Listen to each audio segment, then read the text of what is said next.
Not since the end of World War II, at the height of the baby boom, have there been so many kids in our midst. There are now more than 52 million kids under 12 in all in the United States, the biggest burst in the U.S. youth population in half a century, and for American business, these kids have come to represent the ultimate prize. An unprecedented, powerful, and elusive new demographic to be cut up and captured at all costs. There's no doubt that marketers have their sights on kids because of their increasing buying power, the amount of money they now spend on everything from clothes to music to electronics, totaling some $40 billion every year. But perhaps a bigger reason for marketers' interest in kids may be the amount of adult spending that American kids under 12 now directly influence, an astronomical $700 billion a year, roughly the equivalent of the combined economies of the world's 115 poorest countries. Marketers and advertisers have realized that the real money related to the children's market is in their purchasing influence. Any questions? Jared, does it do any tricks? Does that work for you? Because of their purchasing power and because of their purchasing influence, marketers and advertisers have become much more deliberate in their strategies and attempts to how to influence those dollars. Sienna, because kids come first. It's the children who often determine what kind of car gets bought, what kind of computer gets bought, what kind of cell phone program, and even where they take family holidays. Most parents and other people just don't realize how corporate marketers intentionally try to, well, in essence, make parents absolutely miserable.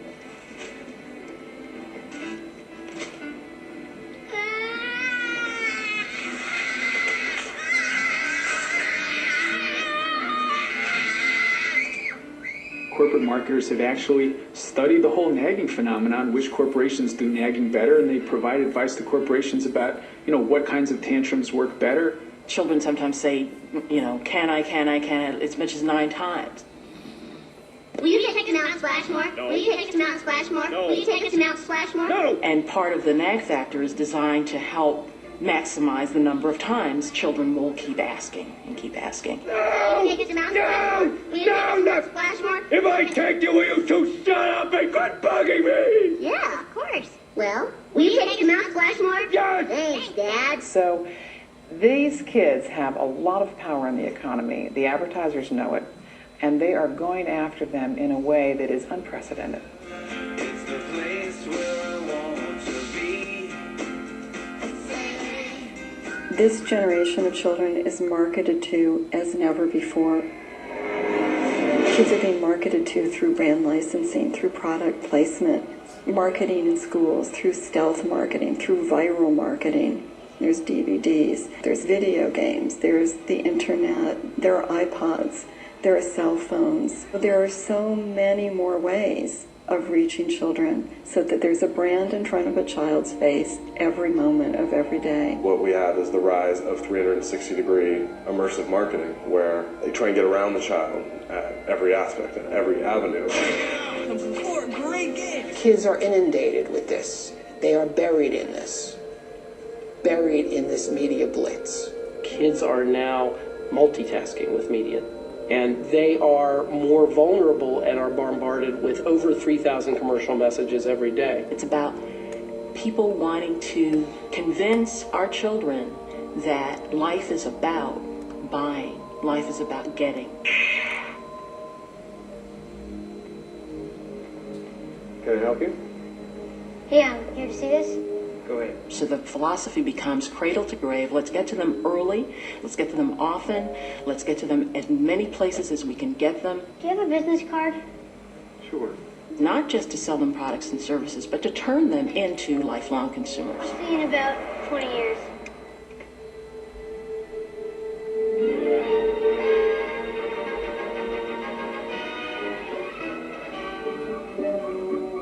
Though grown-ups represent the greater part of any community's purchasing power, children very definitely are an influence in the purchasing of everyday commodities.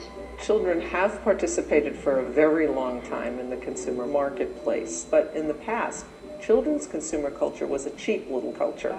Every afternoon, the kids make a beeline for the Seminole 5 and 10, a terribly misnamed candy store. It should be called the Seminole 1 and 2, because that's the way Alice and Frank Smith make their living, a penny at a time. Well, it's penny candy because kids only had pennies. Kid, this is a toy you've got to have. Look at the fun Debbie and Andy are having with these realistic ride-em toys. Although it's true there was advertising to children back in the 1950s, the 1960s, even in the 70s, the amount of it was very confined in comparison to today. You want to get a Twinkie.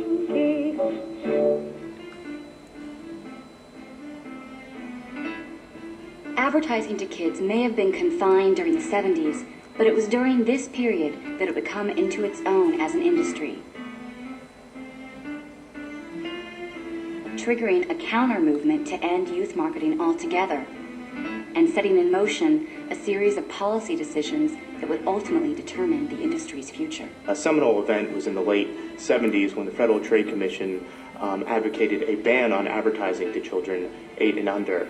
The Federal Trade Commission staff believes that children are deceived by television advertising, particularly commercials for cereal with sugar in it, and it wants to stop all advertising aimed at young children. This ban was based in part on concern about sugar cereals and cavities, and also based on research that indicated that children 8 and under did not understand the persuasive intent of advertising.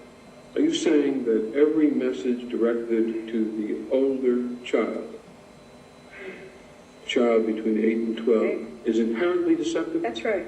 I think the child cannot bring enough information to bear not to be deceived and to have an unfair trade practice. So what ended up happening was the industries that were going to be affected, the toy industries, the sugar cereal companies, went to Congress. And that in an American democratic capitalistic society, we all must learn, top to bottom, to care for ourselves. And what the last thing we need in the next 20 years is a national nanny.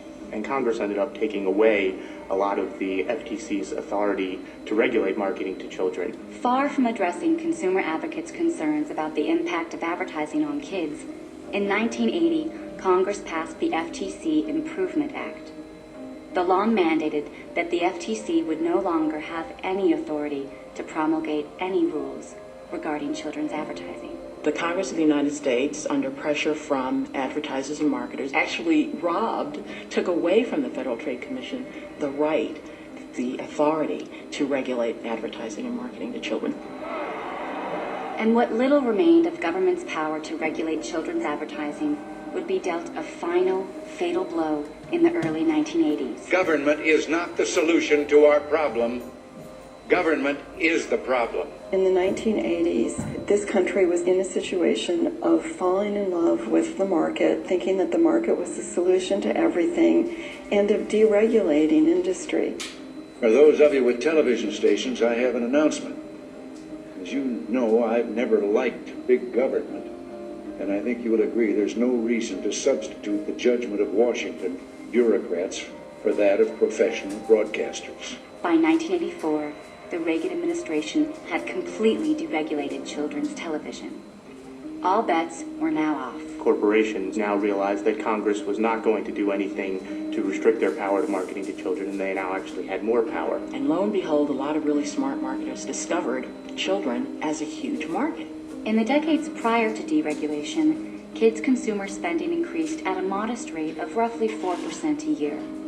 Since deregulation, it's grown a remarkable 35% every year, from $4.2 billion in 1984 to $40 billion today, an 852% increase.